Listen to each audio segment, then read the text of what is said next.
Again, don't worry about the status. It's about how much or how well they know you. Many institutions or many people say, I must use the form on the university webpage. Every university has a form or a guide for reference letters, but it is not necessary to use that form. That form is just an idea, a suggestion.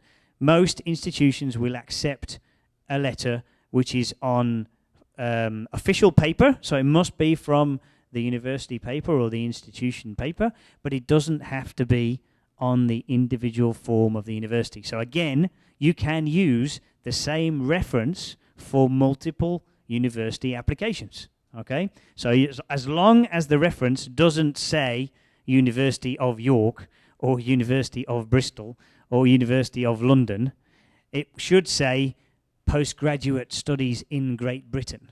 And if it says that, then you can use that letter for five different applications, okay? So again, don't make your life complicated by using individual forms and getting each individual letter for each individual university. It's not necessary. The same with the personal statement, the same with the reference letters. You can use the same documents pretty much for multiple applications, okay? Here we go. I'm getting ahead of myself. You can use it. Basically, all it has to say is to whom it may concern. So a general, it doesn't have to be addressed to anybody in particular. It just can be to whom it may concern, and it can say a reference for studying in the UK. Okay, you don't need to mention anybody's name or any name of the university. It's not necessary. Official paper is important, okay? You cannot just have a reference on a blank piece of paper. It needs to be with the university logo. If it's a work reference, it needs to be with the logo of the enterprise or of the company.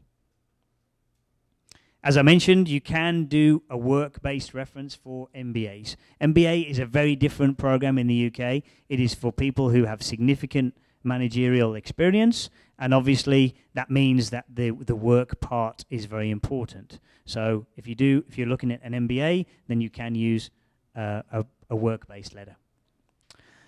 We need all the contact details for the reference. You don't need to be scared about this either, because most of the time universities will not contact your reference. So again, it doesn't matter if they are not particularly strong with the language and they feel a bit nervous that somebody may give them a call. It's not going to happen 95, 99% of the time, okay? All it is that we need to know that the professor has, for example, a university email address, a university telephone number, some kind of institutional contact. Okay, that needs to be there on the letter, or you need to provide it to the university. Okay, so but those are kind of fundamental issues. But you shouldn't feel that most of the time British universities will not contact the reference. Some universities, this is the exception, some universities do require references sent directly from the professor to the university. Now, this is very occasionally, but you need to check with each institution. I'm talking about, I work with a group of around about 25 to 30 different universities in terms of the support that I provide, in terms of a practical support, and 99% of those do not need the reference to be sent directly. Okay, the professor can give it to you, open. You can scan that letter and you can send it to the university, okay? But you do need to check that because some universities may operate a particular policy. But for 90%, I would imagine, of the applications that you make, this is okay. And again, once again, help is at hand. If you need anybody to check, you want to check a content, check the written letter before you send it, then you can always send it to me. No problem. Academic documents, okay?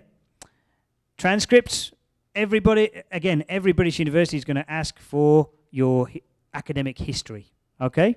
So you do need to have the list of subjects and the scores from your university, academic transcripts, okay? It's not necessary for you to have finished. Now, many people, again, think I must finish my course here in Brazil first before I can think about making an application to do a master's degree, a postgraduate degree in the UK. It's not the case, because basically the university will look at your performance now, which is not going to change very much in the final few months of your program, and they will offer you a conditional offer, which basically says, yes, we like you, all you need to do is in a few months' time, when you finish your program, then send us the confirmation that you have finished your program. But if you wait until you finish your program, then you are wasting valuable time, firstly to get admission academically to the university, but also if you are interested in scholarships and financial support, because financial support comes after you have made the application. Okay, the application in most cases is completely free. There are some universities that charge for MBAs or for finance programs, but again, 99% of applications to British universities at postgraduate level are 100% free, so there's no risk. But you need to do that first before you think about making a scholarship application. So here, that's why it's important, if you are in the final year of your course, then you can start to make applications in the final year of your academic program here in Brazil. If you finished, that's great, no problem. But don't think, okay, now I finished my degree in February or in March or in April, and so I can't do anything until I finish my degree in April. Not true. Now, from October, you can make applications, and then you can just send confirmation that you finished later on, okay? And it's another point that I wanted to make to people, is that, again, applications are free, but you must make the application soon so that you can take benefit from any financial support that is available. In the UK, it's a very different system. First, you apply. Second, you get an offer of admission. You don't need to pay anything, any deposit or anything like that. It's just an offer of admission. And then you use that offer of admission to apply for financial help, either locally in Brazil or in the UK university. So the sooner you start, the more chance you have of getting financial help, okay? But remember, as I said, it's not like as it is in Brazil. There is no issue where you have to do everything together, and there is certainly no cost involved. Most universities will accept online applications with scanned documents, okay? So it doesn't cost you anything to scan documents, okay? So it's trying to get you to do things early, to get you to prepare, and not to worry. There's nothing to worry about. There is no risk, okay? It's not even $50, $100, or the equivalent. It's a fairly user-friendly, accessible application system that you shouldn't be scared about. Again, here, the degree certificate is not necessary at the beginning, okay? So that's why I'm saying you haven't finished, you haven't got your final certificate from the university, that's okay. You can leave that till later on. You don't need it right now. Official translations. Now, in this sense, I mean, there's two stories to this.